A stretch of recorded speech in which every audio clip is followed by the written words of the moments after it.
That felt like very suddenly you were plunged back into the main event because of Roman's illness at the time. Um, Presumably that wasn't how you planned to return to the ring.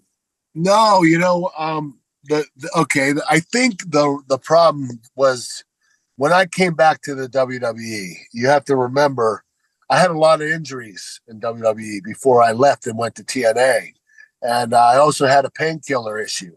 And so when WWE brought me back after I spent 11 years in TNA, they had a different plan for me than I did. They wanted me to bring me back slowly and let me get comfortable.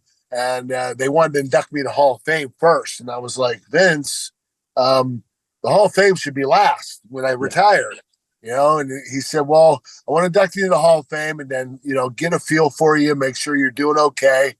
And I'd imagine it's because he wanted to make sure that I didn't get injured too much, that I wasn't going to go back to the painkillers. I think they were really taking it easy on me. But then they said, hey, what we want you to do after the Hall of Fame is be the GM of Raw. I was like, Vince, I want to wrestle. And unfortunately, he had different plans. He wanted me to be the GM. And then eventually he got me to wrestle. But it wasn't the way I wanted to go out. I literally, when I left TNA, I was still wrestling really good. And I stayed active. The year I took off before I went to WWE, I was doing a lot of independent shows to keep my body active. And so when I went back to the WWE, I wanted to wrestle. And I wanted to wrestle for the world title.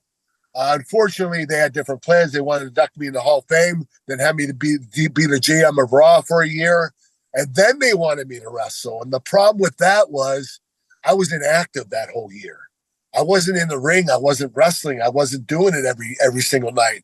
And when you get away from it at the age I was at 50 years old, and you're away from it for 6 to 12 months, you don't get it back.